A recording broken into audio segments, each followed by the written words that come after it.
I was born and raised in a cult called the Children of God. My parents joined this and raised me and my four siblings in quite an extreme group. The son of the founder murdered somebody and then took his own life. Depression is a life half-lived. And what I mean by that is when we're living by someone else's blueprint. So I had to take radical responsibility for my life. What lights me up? What allows me to be in flow and be my fullest expression of myself? They say we're afraid of the darkness, but we're more afraid of our light.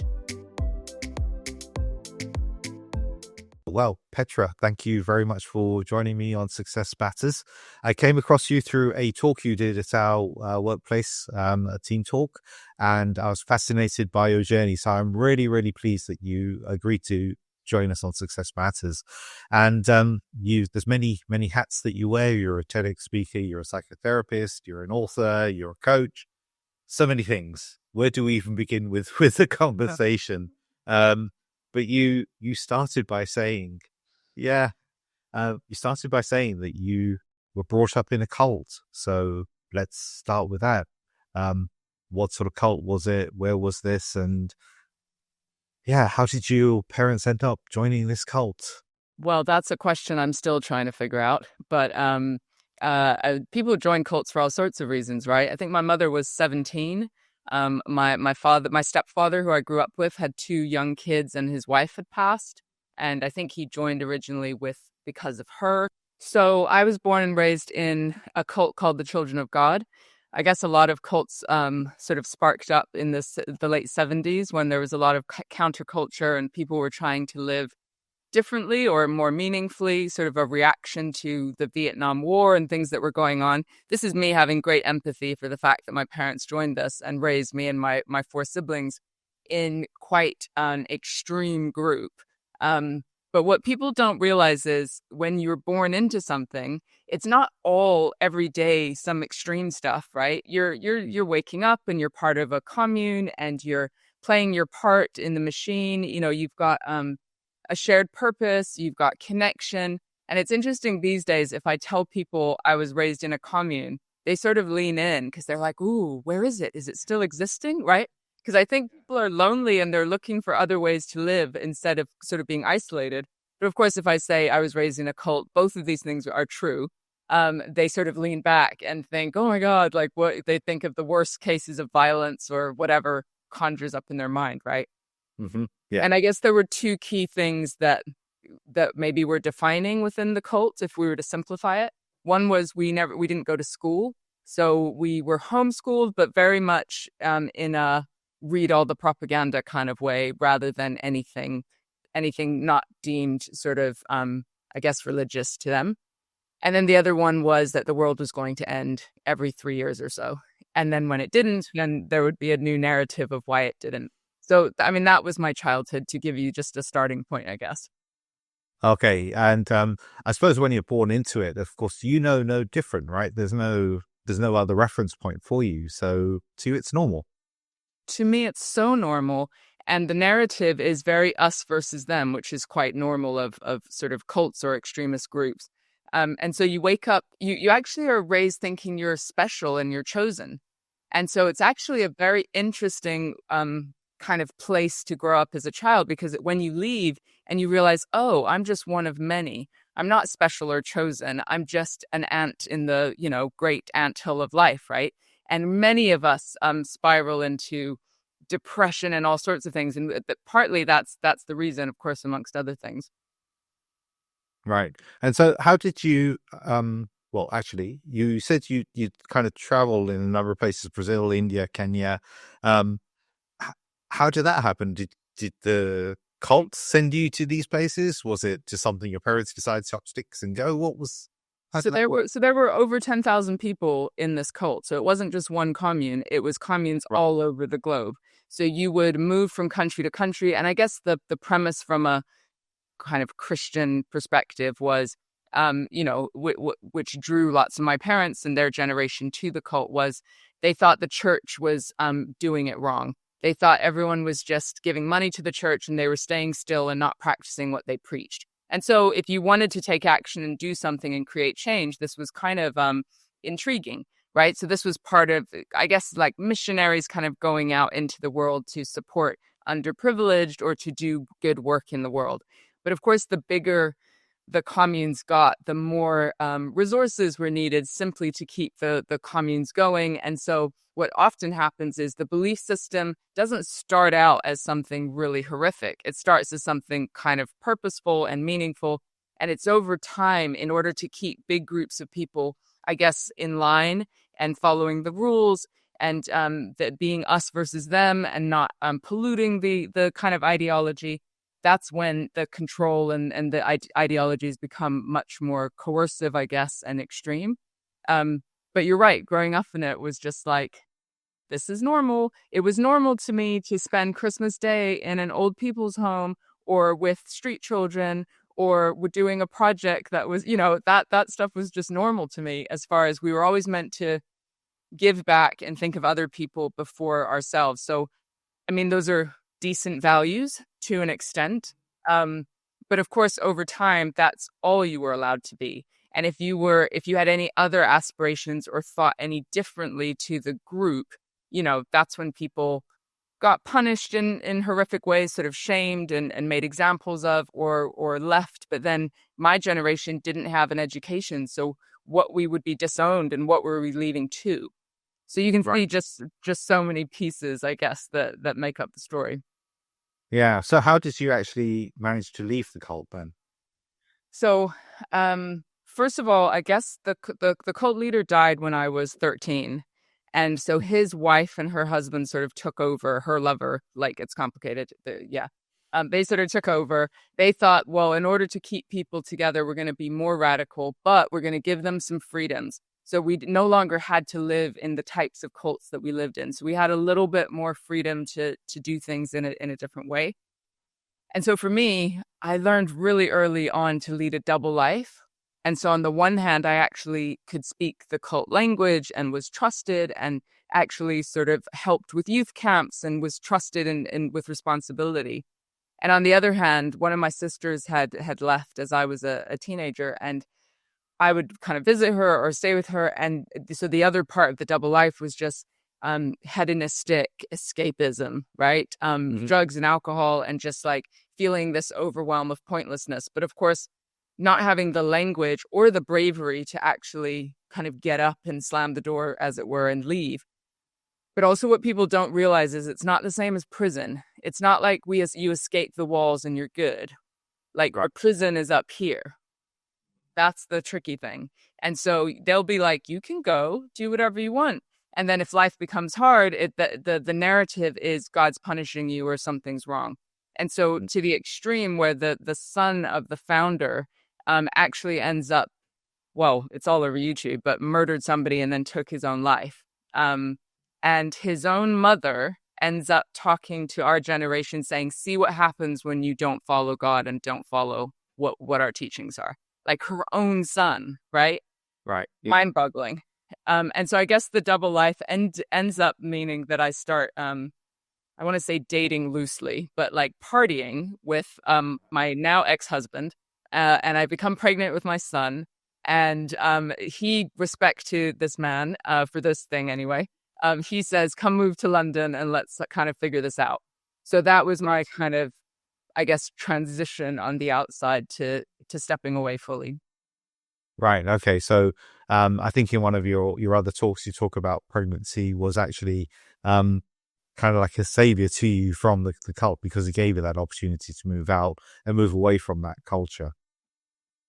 But at the time, I'm not sure I saw it that way at the time. Right. It felt very much like, it didn't feel like an exit strategy, but when we don't make decisions, life often makes them for us. And it's kind of in hindsight or through that process that I'm able to look back and go, oh, like, I needed that big clear sign to give me a greater reason to leave than to stay. Life kind of does that. It sort of forces things sometimes. Yeah, that's true. That's true. Life throws things at us, right? Sometimes we're unaware or unexpected, and you have to deal with it. And oftentimes it does come with something good, kind of as an outcome from it.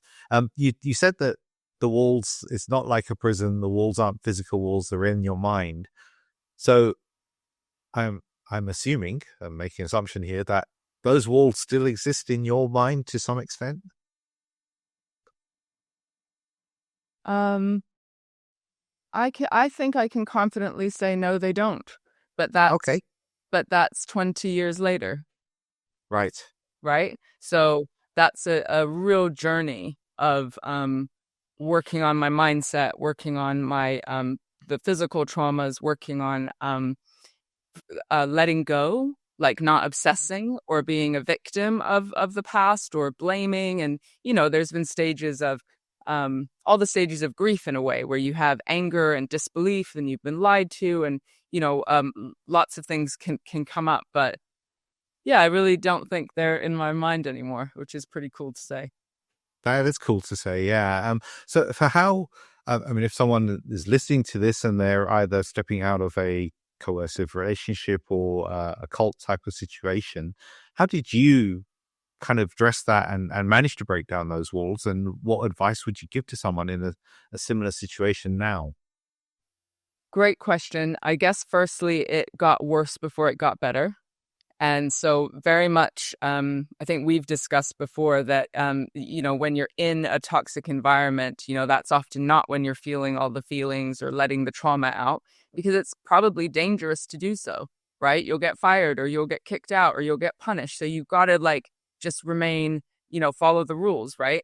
And so, it was actually once I left and was now just in a London flat. My boyfriend would go to work. I had this kid, and I mean, I've lived with people my whole life. Like I never knew really what loneliness felt like.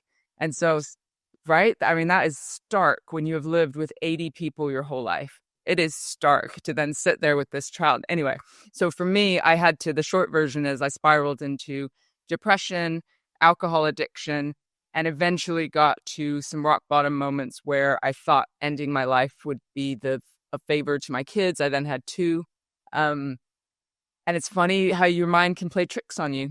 And that is when the walls were very much in my brain, because it's like, well, if you can't hack life, then God's punishing you. Like, even though logically my thinking was changing, the feeling was still very much, you deserve this, you know?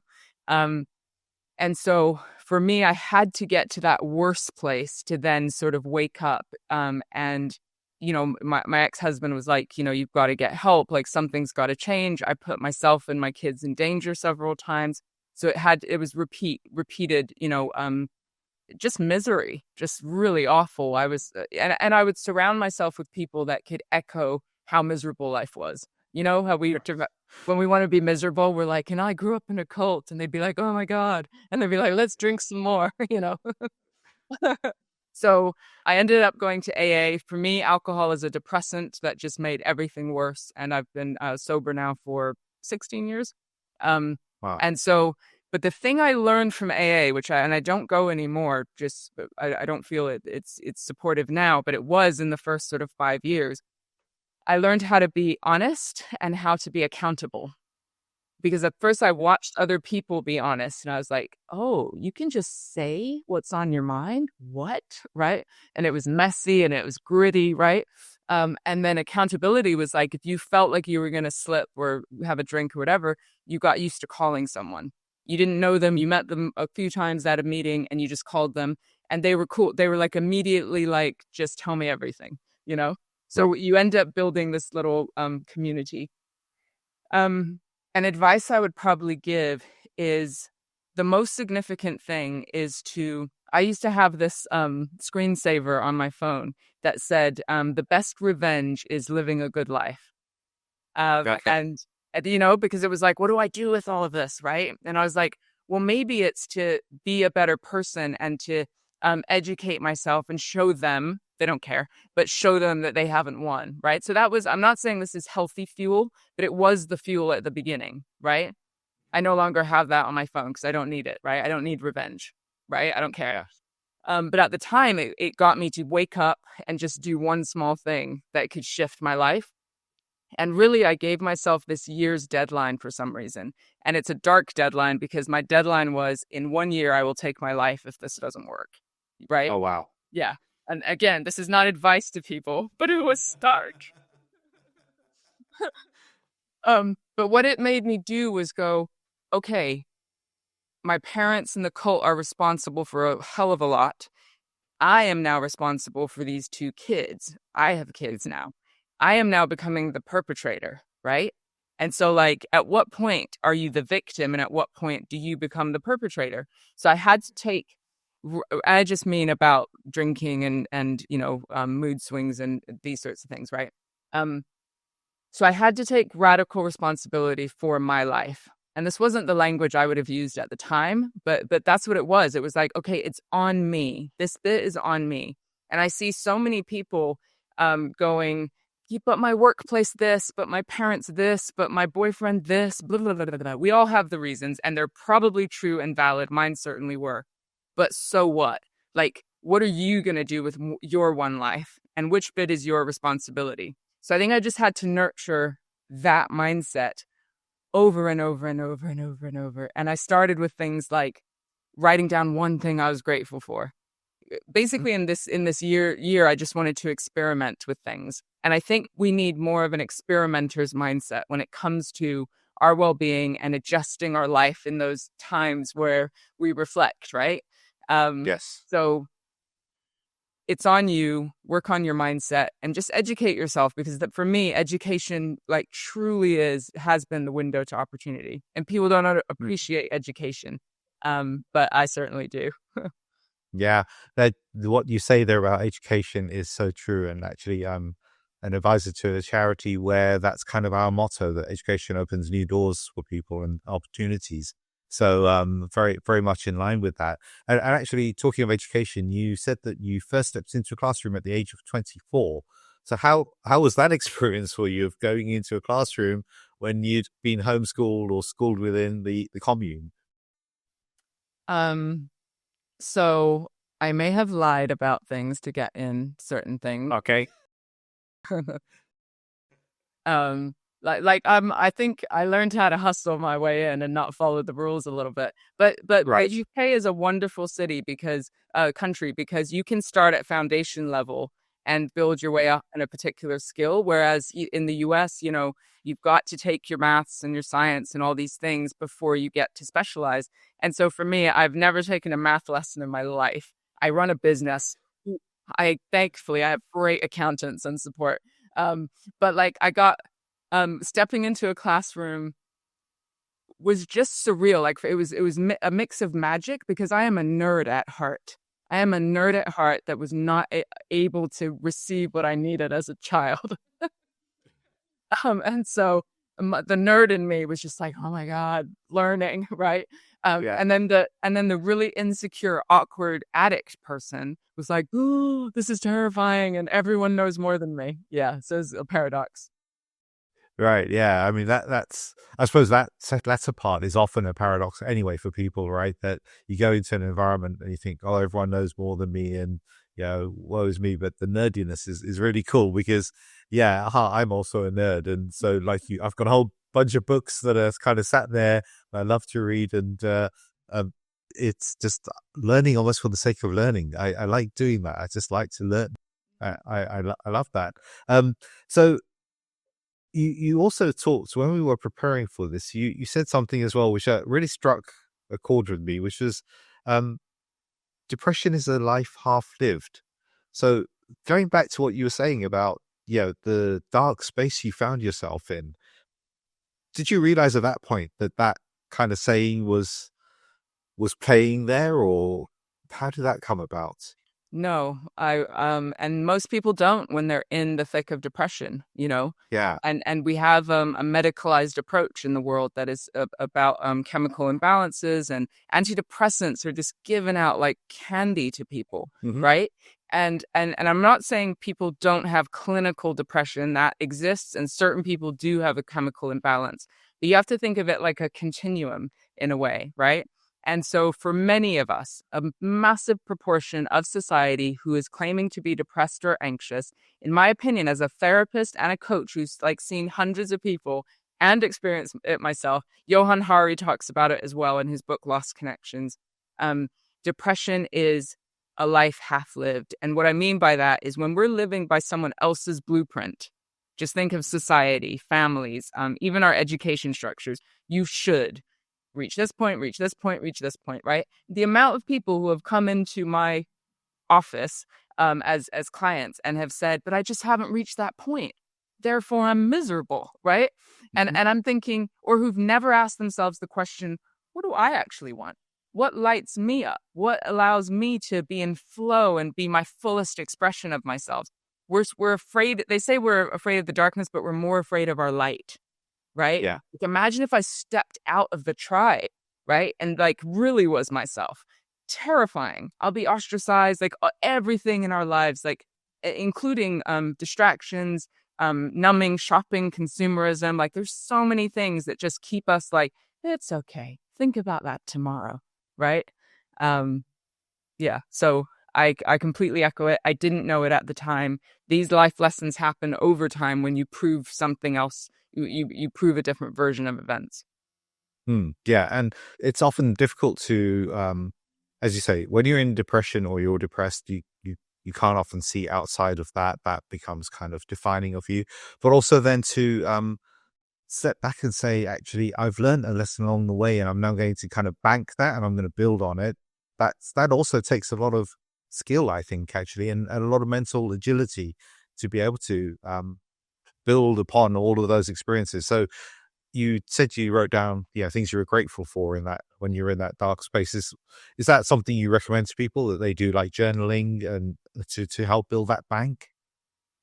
So yes, and gratitude, Okay. the neuroscience around gratitude, the research around it is huge. It basically helps us develop neural pathways that go to a different place and develop positive thinking and a different perspective on life. It's a no-brainer, right? We literally can change how we think and how we experience the world through practices like gratitude.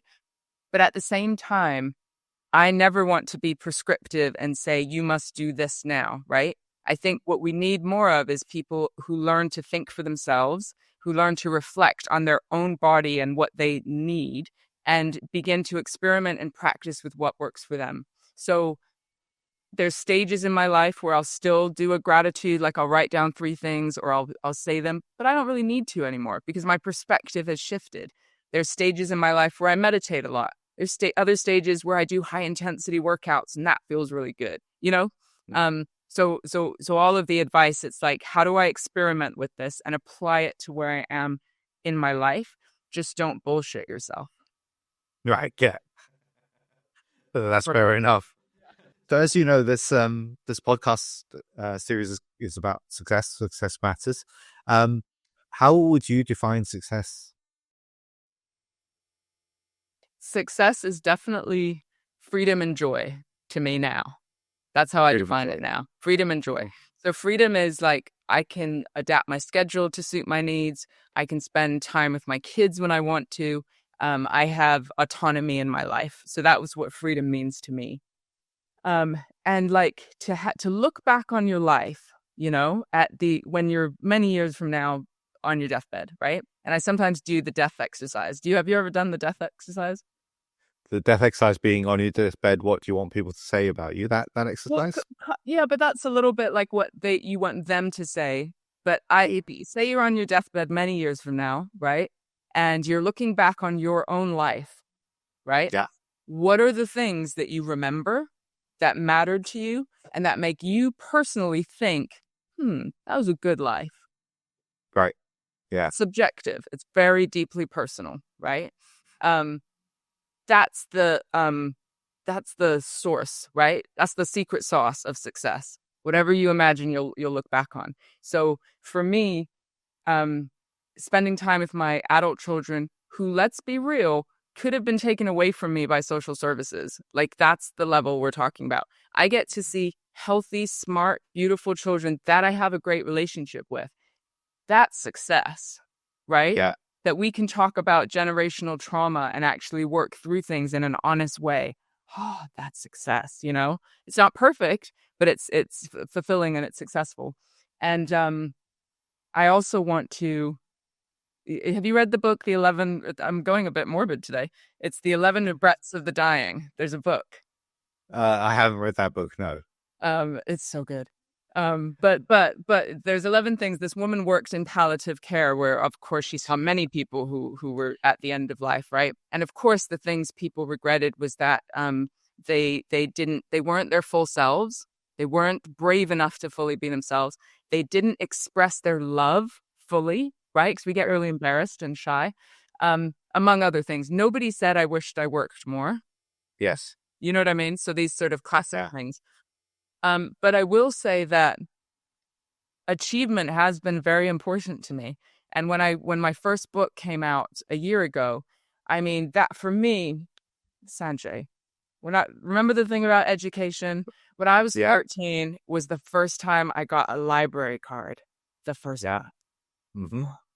And so books have been like my nerd savior, because they've been the way for me to learn about people's lives. So to actually publish a book, next level for me, right? Absolutely next level. But still, I published the book. It was vulnerable. It was hard. It was all of these things. And I will look back on it as something that means success to me.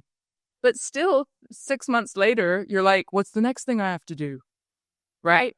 And so that's a little bit, we have to check ourselves and ask ourselves, do I really want to do the next thing? If it's going to mean stress and burnout and different things, or is it a different blueprint? And it's like, it's a check and balance we keep having to do. It's not just one and done, because influences are everywhere, right? Mm. So I think the Yeah. practice for me, gratitude certainly, but checking in, what does success mean to me now, right? It changes over time. It does indeed. Yes, as you go through life's journey, different things become more important, less important, take on more urgency or less urgency. So it is a variable thing, right? As you go through life's journey, and I think authoring a book, that definitely is like really high up there. But as you say, what am I going to do next? Are you doing that because it's coming from within you, or is it coming from other people as their blueprint of what you should be doing next? So when are you going to write your next book, Petra, or when are you going to convert that into Yeah. a movie or whatever? Right? People might be saying that to you. You might think, actually, I'm happy now that I've done that. That's for me, that was what I wanted to achieve. Yeah. I feel like when I did my master's degree and it was tough, I had two young kids, I worked full time and I studied at night. And my God, it was, took everything within me to pass this degree. And being the first one in my family who's been able to do that, different things. But at the end of the course, I was like, oh my God, like a quarter, like half of the people are talking about doing a doctorate. And I was like, oh, am I, is this enough? And then I thought, I don't like doing research. Like, why would I go down that path? But it's funny how it was such a big achievement in my world. And yet the doubt and the sort of, oh, is there another thing? Is this enough? Popped up. And that's exactly why I started Success Matters, because, on social media, you see things, people put this thing about success out there that, you have to have this sort of thing or that sort of thing. And a lot of it is material that people put out as measures of success. But actually, there's so much more behind that. And having conversations like this really, I get to share with the world what success means, from so many different perspectives. So thank you very much for your answer there. It's, very enriching for me as well to hear an answer of that sort of nature. I'm sure you've said it before, but what does it mean to you at the moment? These days. So what does success mean to me? So success to me is very much actually in line with what you're saying. So living a life that's fulfilling, living a life that's one where you really feel that you're making a difference to the world. And when you leave the world, you've left the world in a better place. And that might sound a little bit corny, but, that really is kind of my guiding principle. So the work I do around coaching, the work I do around personal development and people development, the work I'm doing with this foundation that's recently been set up, it's all about making the world a better place. And for me, the kind of catalyst for that was I took a mentee on it whilst I was at work, and she came to the world of work straight out of university, no real experience in business, no experience in sales. And I was, in sales at the time. And to see her develop and to see her change and get the feedback from her one day, she said, my mom is so thankful for what you're doing. And just that ripple effect, right? It had not just on her, but across her family. It was just like that that for me then became, okay, that's my purpose, that's my mission. How do I get to do more of that? And luckily I get to do more of that both in my day job and through things like the podcast. So yeah, that's what success means to me. Love it. There is something about giving back that's just huge, or finding meaning through connections or through giving back, whatever it looks like. That's really the core principle, I think, of success is do you have meaningful things in your life? Yes, that's right. Yeah. And I did actually, now that you've talked about the 11, I can't remember what the Regrets title of the looked like, dying. but Oh yeah, yeah. the rest of the dying. Actually, I also recorded one of my early podcasts was with a palliative care doctor who actually worked through COVID in palliative care. And so she went from having, maybe one patient dying a day to 10 patients dying a day. And for her, the impact was pretty strong and powerful, as you can imagine. And Of course. the suddenness of COVID, the suddenness of the onset of the disease, it really made her reflect as well on, and the advice she gives to people as both a coach and a doctor is very much in line with, live your life to the fullest now, because you don't know what tomorrow is going to bring. And as you say, no one regrets having spent not going to work enough. It's like that's the thing. So I have a tradition on my podcast that I borrowed from another podcast, which is to ask a previous guest to ask a question for my next guest. And my previous guest asked me to ask you this question. So she said, what's one thing you do better than 10,000 other people? 10,000. Yeah. Could it be any 10,000 though? Any 10,000. Any 10,000. Any 10,000 people in the world. What's the one thing you do better? Authenticity.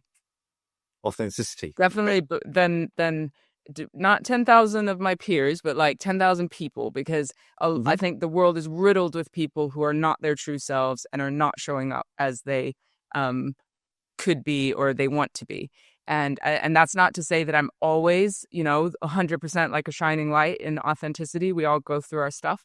But I think my life has taught me many times. I mean, there isn't just leaving the cult. There's then getting a divorce. There's like all the pivotal moments where I had to face myself again to be and choose authenticity. It's a practice. And so I think the practice of authenticity, I now, through many reps, do better than 10,000 people somewhere in the world. Right. Okay. And how do you define authenticity? Authenticity is showing up as you are, even when it's not comfortable to do so. Right. That's not an Oxford Dictionary definition, but I'm sure it's pretty close. Yeah, it's like even when it's not the easiest thing to do, it's I guess being vulnerable about your own flaws or where you get things wrong just as much as the shiny stuff. It's not just the being on stage telling my story stuff. It's actually like relationships, where my PTSD, because I experienced that, comes up in more intimate situations. It's where you have to show up in your vulnerable self that still, occurs, not just the shiny person that people see on LinkedIn. So yeah, I think that's my commitment, is to practice that. And I wish more people would, because I think we'd have less depression and anxiety in the world. Yeah. And I think a lot of people find it difficult to bring their truly authentic self, because you touched on some of their vulnerability. I think for me as well, I struggle to be vulnerable with people. And so I don't always bring that aspect, and I might mask it or hide it because I'm scared of the consequences of being vulnerable in front of someone. So it's difficult to do that quite often. And there's so many layers of conditioning, right? As a man, with your background, like all the layers, right? And we each have our own stories that just prevent us from, because it's scary because you don't know the outcome. And our habit is to wear a mask and to show up as we should show up to be accepted in the tribe. So it is breaking. Well, and I can't even take so much credit, because wearing the mask nearly killed me. That's how stark it got for me. So it's when you stare over the edge that you go, oh, this is where this leads. I have to do the work this way, or addiction and all the things will take me back. So that's where there is this weird blessing in the extremes, I think. those of us who've been to those extreme places, I think we have an opportunity to fight harder or differently maybe than people who've been in the middle mostly. Yes, I get that fully. I fully understand that. So do you have a question for my next guest? So I'm just thinking now, I've got to adapt it a little bit. I think my question is, who are you your most authentic self with? Who are you your most authentic self with? Who are you, and who are you your most, this is, I'm gonna have to text this one to you. Who are you your most authentic self with, and how do they know? Because that's a good bit. Oh, and how do they know? How do they know? Oh, okay. Yeah. So who would you say that is for you? Who am I my most authentic self with? I have a beautiful, they're all over the world, but I have a beautiful group of friends that we can just pick up the phone and fully be ourselves with, which is a beautiful thing. And then again, my kids are like, my son's turning 21 and my daughter's 18. So we do have a beautiful, authentic relationship with them as well. Yeah. But yeah, I think there's probably 8 to 10 people that I could just pick up the phone to and fully, the raw stuff, the inner circle, Yeah. Yeah, I was thinking for friends as well when you said that. And yes, the friends, of course, my immediate family, my spouse, my kids. But friends was the first one that came to mind because for me, my friend circle, I've grown up with most of my friends since I don't know about 7 or 8 years of age. We were, and Really? for the last 50 odd years, we've known each other, and then there's some friends I made along the way as well who I can really be my authentic self with. So yeah, it's an interesting question, and but the next bit is how would they know, right? And that's the I think for me, my friends, because of the fact that we grew up from such a young age together, it's kind of just a given. But for someone else who comes into my life and I'm being my authentic self, how would they know? I don't know. How would they know? Well, and I sometimes hear about people who've grown up with their people where they feel like they have to play a role in that group a little bit, like Yeah. unconscious that like, oh, I'm the funny one or I'm the nerdy one or this is how we do banter or hang out. And sometimes that becomes a mask as well and isn't necessarily who we are now. Like, how are we evolving and keeping them posted? I think how would they know is, would they also say that you are your most authentic self with them? Like, would Yeah. they feed that back? Yeah. And then equally, does that make them safe enough to be authentic with you? Which is obviously what a real meaningful connection is. Yeah. That's a really good point. And I hadn't thought of that, but you're right. When you're growing up with a bunch of people and you've got your roles that you were maybe in your teenagers, but now you've all grown up and you've got different roles and you're still playing that role within your friend circle, but you're not that person anymore, right? So yeah, it's a really good point. I hadn't really thought of that. So thank you, Petra. We're coming up to the top of our time now. Unfortunately, it's been a very fascinating conversation. If people want to get in touch with you, Petra, to find out more, what's the best way for them to get in touch with you? I have a website that is my name, which is nice and simple. Well, my surname's not that simple, but it's petravelzeboer.com. And then I'm on Instagram and stuff, but LinkedIn is the place where I do lots of posting about workplace mental health and talk through mindset tools and that sort of thing. So find me on LinkedIn.